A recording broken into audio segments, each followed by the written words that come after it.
एक भोंदू रहता था, पर वो इतना सीधा था कि सब प्यार से उसको भोंदू ही बुलाते थे। गायों की सेवा करता था और जिस आश्रम में रहता था वहां के गुरुदेव शाम को प्रवचन करते थे तो सबसे पीछे बैठ के सुनता था। भोंदू को लगता था गुरुजी जो बोल रहे हैं ये बिल्कुल सत्य है, इसमें कोई झूठ नहीं है। एक दिन गुरुजी प्रवचन करते हुए बोले, यमुना के पल्ली पार भांडीर वन में ठाकुर जी गैया चराने आए। भांडीर वन का नाम सुनते भोंदू कान खड़े हो गए। बोले भांडीर वन तो मैं जाता हूँ गैया लेके, मुझे तो कभी मिले नहीं वहां पे। अरे मुंह में ही कमी होगी, मुंह में ही सामर्थ्य नहीं होगी उनको देखवे कि मैं ही नहीं देख पाए होंगे, वो तो आते होंगे वहां पे, मुझे ना दिखे होंगे। भोंदू ने पहली बार जिज्ञासा करी, गुरुदेव ठाकुर जी दिखते कैसे हैं? तो गुरुदेव भी हंस गया, अच्छा भोंदू पूछ रहा है, बैठ जाओ बताते हैं। मोर मुकुट पहनते हैं ठाकुर जी, और बोले 2 कान हैं लेकिन कुंडल एक ही पहनते हैं। ठाकुर जी ऐसे पुष्प तोड़ के कान के ऊपर लगा लेते हैं, दोनों कानों में एक ही कुंडल को फेर फेर के पहनते। ठाकुर जी पीली पीताम्बरी, ऐसी ठाकुर जी पीली पहनते, पीली पीताम्बरी। माला कैसी पहनते हैं? ठाकुर जी ऐसी पहनते हैं पूरी पैरों तक जाए। ये देखो गुरु जी कह रहे हैं तो निश्चित है भंडीर वन में आते हैं ठाकुर जी। भोंदू अपनी गैया लेकर के भांडीर वन पहुंच गया। गैया चर रही थी, अब भोंदू ढूंढ रहा है, कभी वृक्ष के नीचे जाके देखे, कभी कहीं देखे, कभी ढूंढे कहीं से चंदन की सुगंधी आ जाए। गुरुजी बता रहे थे उनमें से चंदन की सुगंधी आती है, क्या पता कन्हैया यहीं कहीं हो। इतने भाव से, इतने प्रेम से और इतने भोलेपन से ढूंढने लगा ठाकुर जी को, और ठाकुर जी नहीं मिलते ना तो अपने आप को ही कोसता, मुंह में योग्यता ना होगी यही मारे ना मिल रहे, ठाकुर जी तो यही है। गुरु जी की बात गलत नहीं है, ठाकुर जी तो यही है। उसके उस सहज भाव पर, उसके उस सरल भोंदूपने पर ठाकुर जी रीझ गए। और इतने में ही भोंदू हताश निराश उदास बैठा था, खुद को कोस रहा था, मुंह में योग्यता ना है, मुंह ठाकुर जी मिलना है रहे। इतने में ही देखा सामने से असंख्य गायों का झुंड आ रहा है, और भोंदू ने जैसे उन गायों को देखा, ऐसी गाय कभी देखी नहीं, अलग गाय, सींग चमक रहे हैं, सींगों के ऊपर के भाग में सोने चांदी मढ़े हुए हैं, ऐसी ऐसी सुंदर सुंदर तंदुरुस्त गैया। तभी देख रहा है भोंदू, पीताम्बरी पहनी है, गले में वैजंती माला धारण की है, सिर पर पाग पहनी है, एक कान में कुंडल है, मंद मंद मुस्कुरा करके दतुइयां दिखा रहे हैं, कटाक्ष नेत्रों से कभी इधर देख रहे हैं कभी उधर देख रहे हैं, अपनी वेणु को कमर में कस करके गैयाओं के गले में गलवैया डाल करके श्याम सुंदर भोंदू की तरफ चलते भय आ रहे हैं। ये दृश्य देख करके हाथ पांव कांपने लगे भोंदू के। उसको लगा मेरे पास तो आएंगे ही नहीं, है वहीं से मुड़ जाएंगे, अब मैं उनके पास जाके उनको असहज नहीं करूंगा, यहीं से देख लूं, यहीं से प्रणाम कर लूं। लेकिन जैसे जैसे प्रणाम करके ऊपर देखता, ठाकुर जी और पास आ रहे हैं, और पास आ रहे हैं, और पास आ रहे हैं। जैसे ही ठाकुर जी आकर के बैठे, भोंदू के पास शब्द नहीं है, हाथ पैर कंपित हो रहे हैं, उसको सूझ ही नहीं रहा करूं क्या मैं, इनके लिए क्या बिछाऊं, कहां बैठाऊं। ठाकुर जी ने अपने आप ही भोंदू के गले में हाथ डाली, अरे तेरा नाम कहा है?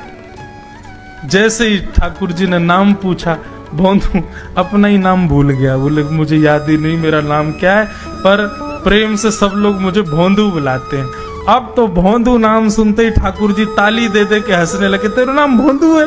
बोले हाँ मेरा नाम भोंदू है। और ठाकुर जी आपको अच्छा लगा? बोले हाँ बहुत अच्छा लगा। आपको नाम कहा है? ठाकुर जी बोले तुम वो ना जाने? बोले जानू तो ना हूं, लेकिन गुरु जी ने जैसा रूप बताया वैसा ये आपको, तो आप कहीं नंद नंदन तो नहीं हो? ठाकुर जी बोले हाँ मैं नंद नंदन नहीं हूं, यशोदा जी को लाला, नंद जी को लाला। भोंदू बोलो जय हो भगवान, आज आपके दर्शन है गए। गुरु जी और सब बालकन को तो आप शायद रोज ही मिलते होंगे, लेकिन मैं ही अभागो, मोको आप आज ही मिले हो। ठाकुर जी बोले अब चल बात मत बनावे, जल्दी कछु खवा, मुंह को भूख लग रही है। भोंदू एक कपड़े में रोटी बांध के उसमें मिर्च और गुड़ रख करके लेके गया। 2 रोटी थी। भोंदू ने जैसे खोली, एक रोटी ठाकुर जी के सामने धर दी, एक अपने पास रख ली। बोले मैं भी तो खाऊंगा। ठाकुर जी ने बढ़िया रोटी ऐसे घुमाई और प्रेम से गुड़ खामे और रोटी पान लगे प्रेम थे, और ठाकुर जी तो चप चप करके नेक देर में पा गए। भोंदू तो भूल ही गयो, मुख खानो भी वो ठाकुर जी को ही देख रहा है। ठाकुर जी बोले और जोर की भूख लगी, ला अपनी रोटी दे दे। भोंदू बोलो मुंह को भी भूख लगी है। बोले अच्छा चल आधी आधी खा ले, या मैं तो आधी तू खा ले आधी मैं खा लूं, दोनों खा लिए। कल तो नेक्स्ट से ज्यादा सी रोटी ले आइयो, भूख ज्यादा लगे, और सुन यही समय आइयो, मिलूंगा कल भी तोते। ठाकुर जी अपने मार्ग पर चले गए। भोंदू इतना प्रसन्न है, बोले आज मुझको ठाकुर जी मिल गए। गुरुदेव के प्रवचन का समय हो गया, भोंदू पीछे जाके बैठ गया, अपने गुरुदेव को प्रणाम करे, इनकी कृपा से ठाकुर जी मिले। उसने किसी को नहीं बताया, उसको लगा सबको ही मिलते हैं भगवान, मुझे ही मिले हैं बहुत दिन बाद। दूसरे दिन भोंदू खूब सारी सामग्री रसोई घर में इकट्ठा करके जाने लगा। किसी ने जाके गुरुदेव से कह दिया कि भोंदू बहुत सारी सामग्री ले जा रहा है। गुरुदेव ने जाके कही भोंदू इतनी सामग्री ले जा रहा हो भैया, वो भंडारो करेगो का? नहीं गुरुजी भंडारो तो नहीं करूंगा, वो नंद नंदन आमे, वो यशोदा नंदन मदन मोहन वो अपनी गैया चरा के आए, कल भी आए, मेरी रोटी खा गए, मैं भूखो ही रहेगो कल। या हमारे ज्यादा सी ले जा रहा हूं, बेचारे बहुत भूखे आए कल, कि उनको पेट भर जाएगा, मैं भी पा लूंगा, या हमारे गुरुजी आज ज्यादा सामग्री ले जा रहा हूं।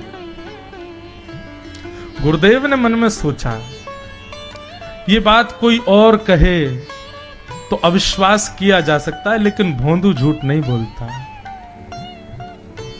भोंदू कभी झूठ नहीं बोलता, भोंदू की बात पर विश्वास करना ही पड़ेगा। गुरुदेव बोले सुन सुन ठाकुर जी आए थे? बोले हाँ। अच्छा उनका रूप कैसा था? जैसा रूप आपने बताया था ना गुरुजी बिल्कुल वैसा, ऐसे कटाक्ष नेत्र, मोती जैसे दांत, ठाकुर जी की मुस्कान ऐसी, पाग ऐसी, कान ऐसे। गुरुदेव के तो नेत्र बंद हो गए, वे सब अनुभव करने लगे। लेकिन गुरुदेव बोले रूप कैसा भी बता दे, चरण यदि इसने बता दिए तो मैं मान जाऊंगा कि ठाकुर जी थे। अच्छा तूने चरण देखे? बोले हाँ गुरुजी मैंने चरण देखे। चरण कैसे थे? ठाकुर जी के चरण जब वो चल करके आगे बढ़ते हैं ना तो चिन्ह बन जाते हैं। कहीं ध्वजा बनी थी, कहीं शंख बना था, कहीं कुछ बना था, और उनके जो नखून है ना उनमें से ऐसा लगता है मानो जैसे कोमल का पराग हो, कमल का पराग हो। और चरणों का रंग कैसा, जैसे मानो जैसे गुरुदेव कमल होता है ना, कमल की आकृति, ऐसे ठाकुर जी के चरण। जब चरण का यथावत वर्णन भोंदू ने कर दिया, गुरुदेव समझ गए, बोले निश्चित ठाकुर जी आते। नहीं तो भोंदू कहां जाने, इतनी बुद्धि नहीं है उस पे कि वो इतना सब कुछ ढूंढ धाड़ के मुझे बताए। भोंदू एक काम करेगा? बोले हाँ। ठाकुर जी आएंगे तो तेरे सखा बन गए? बोले हाँ। तो उनको लेकर के आश्रम आ जा, यहां पे आ जा। भोंदू बोला कि इतने योग्य बालक हैं, लेकिन ठाकुर जी ने किसी से नहीं कही, मुझसे कही है। अगर मैंने ये काम नहीं किया तो मेरा जीवन व्यर्थ है। भोंदू को लगा ठाकुर जी सबसे ही मिलते हैं, गुरुजी किसी से भी कह के बुलवा लेते, मुझको काम दिया। भोंदू ने तो उसको अपने हृदय में ले लिया, अब ये काम मुझे करना है। बोले गुरुजी मैं वचन दे के जा रहा हूं, ठाकुर जी को मैं लेके आऊंगा। जा बेटा। भोंदू वन में चला गया। अब तो उसको मिलने की भी एक्साइटमेंट नहीं है और कोई उसके मन में भाव ही नहीं है, उसको ये है बस ठाकुर जी को मैं ले जाऊं। जाकर के बैठा, ठाकुर जी अपनी गैया चराते भये, ठाकुर जी आए, रूप देख करके फिर से भावुक हो गया भोंदू।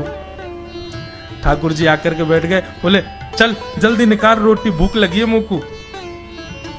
भोंदू सजाता जा रहा है थाली, ठाकुर जी को देता जा रहा है। बोले जय जय एक प्रार्थना करूं? बोले करो। आप मेरे संग मेरे सखाओ ना आप? बोले हाँ तेरो सखाऊं तो मेरी बात मानोगे? बोले कहा आप मेरे संग आश्रम चलो गुरु जी के पास। ठाकुर जी रोटी पाते जा रहे, ठाकुर जी ने अनसुनी कर दी बात। बोले जय जय कछु कहो ना, आप चलोगे ना? ठाकुर जी बोले हम तेरे सखा हैं, तेरे गुरु जी के सखा नहीं है। तू मोते मिल, तू मेरे संग खा, तू मेरे संग रहे, तू कछु कर, तो कुछ सब अधिकार है, लेकिन ये हम गुरु जी ते मिल बातें मिल ये सब हम नहीं करेंगे। हम बस तेरे सखाएं तो ही जाने और कोई ना जाने। ए जय जय ऐसे मत कहो ना, वे नहीं बताते तो मैं तो आपको देख ही नहीं पाता, मैं तो आपको जानता ही ना हूं। उनने ही तो मुझको बताई कि आप भांडीर बनाते हो, आपका रूप ऐसा है। उनने कृपा करके मुंह को आपसे मिलवाए हो, वही हमारी मित्रता के मूल आधार है, उनसे तो मिलवे चलो ना। ठाकुर जी बोले देख ज्यादा जिद मत करे, हमने तो उसे एक बार कह दी हम नहीं जाएंगे नहीं जाएंगे नहीं जाएंगे। ठाकुर जी रोटी पा रहे थे तो भोंदू ने हाथ से रोटी और छनाई बोली ये भी दो, ये भी गुरु जी की है, लाओ ये मिर्च गुड़ सब दो, ये सब गुरु जी को, ये भी मत खाओ। और सुनो, यदि हमारे गुरु जी से आपको प्रेम नहीं है तो हमको आपसे प्रेम नहीं है। कल ते अपनी गैयान को लेकर कहीं और चरावे जाओ, होंगे तुम नंदन अपने गांव के, मेरे गुरुजी के पास नहीं जाओगे। और सुनो, ये मुंह में जो रोटी रखी जाओ को उगल आओ, ये भी गुरुजी की रसोई में बनी है, हमारे गुरुजी से नहीं मिलेंगे। ठाकुर जी बोले अरे भोंदू ने रुक तो, नहीं नहीं नहीं अब तो मैं सुनूंगा ही नहीं, आपने ऐसे कैसे कह दी नहीं जाएंगे, 3 बार नहीं जाएंगे नहीं जाएंगे। और ये भांडीरवन मेरो है, मैं यहाँ गैया चरावे आऊं, कल से अगर तुम और तुम्हारी गैया दिख गई मुंह को तो तुम्हारी गैयान को लेके मैं चलो जाऊंगा आश्रम, फिर तुम्हारी मैया बाबा तुमको मारेंगे। ठाकुर जी बोले अरे भोंदू इतना नाराज? बोले यदि मुंह से मित्रता रखनी है तो मुंह को वचन देना पड़ेगा कि आप आश्रम चलोगे, और अगर आपने फिर से नहीं कही तो मैं जा रहा हूं वापस, और कभी आपको मुख नहीं देखूंगा, अपना मुख नहीं दिखाऊंगा। ठाकुर जी बोले इस मुख को देखने के लिए या संग के लिए लोग पता हो तो कितनी तपस्या करें। बोले जो तपस्या करें उनको मुबारक, तुम मुंह को ना चाहिए, मुंह ना मिलनो तुमते, मुंह कोई गरज ना पड़ रही तुमते, आज तक नहीं मिले कल ही तो मिले हो मोते, वो भी गुरुदेव की कृपा से मिले हो, जाओ मत मिलियो, मुझे ना चाहिए तुम। ठाकुर जी बोले मैं तो ना जाऊंगा, मैं तो तेरे पास ही रहूंगा। बोले तुम मत जाओ मैं जा रहा हूं। कि जाने लगा वापस। भोंदू, ठाकुर जी पुकार रहे हैं भोंदू को, मानो जैसे त्रिलोकी लेके जा रहा है वो ठाकुर जी की, जैसे मानो पूरा ऐश्वर्य ठाकुर जी का ले जा रहा हो। अरे भोंदू ने रुक तो जा। भोंदू बोला अपना मुख भी नहीं दिखाऊंगा यदि आप नहीं चलोगे तो। भोंदू थोड़ी दूर गया, ठाकुर जी को लगी वापस आ जाएगा, थोड़ी और दूर गया, लगा अब आ जाएगा, लेकिन जब भोंदू दिखना बंद हो गया हमारे ठाकुर जी विचलित हो गए, दौड़े भोंदू की तरफ। ठाकुर जी दौड़ करके गए और जाकर के भोंदू के पित्ती पे चढ़ गए। बोले ले चल अपने गुरुदेव के पास, चलूंगा तू जहां कहेगो, लेकिन तो दूर नहीं जान दूंगा। और भोंदू ठाकुर जी को ऐसे ऊपर चढ़ा करके लेकर के आश्रम जा रहा है। गुरुदेव आकर के खड़े हो गए और मन में बस विचार कर रहे थे, हाथ पांव कांप रहे थे। बोले ठाकुर जी आएंगे कि नहीं। इतने में ही भोंदू आया और तभी देखा भोंदू की पिद्दी पर ठाकुर जी टंगे भय आ रहे हैं। आज गुरुदेव ने जाकर के पहले भोंदू को प्रणाम किया, बोले जय हो, धन्य है तू। इतनी तपस्या की, इतना भजन किया, घर परिवार त्याग दिया, वैराग्य त्याग सब हमारे जीवन में, तब भी ठाकुर जी नहीं मिले।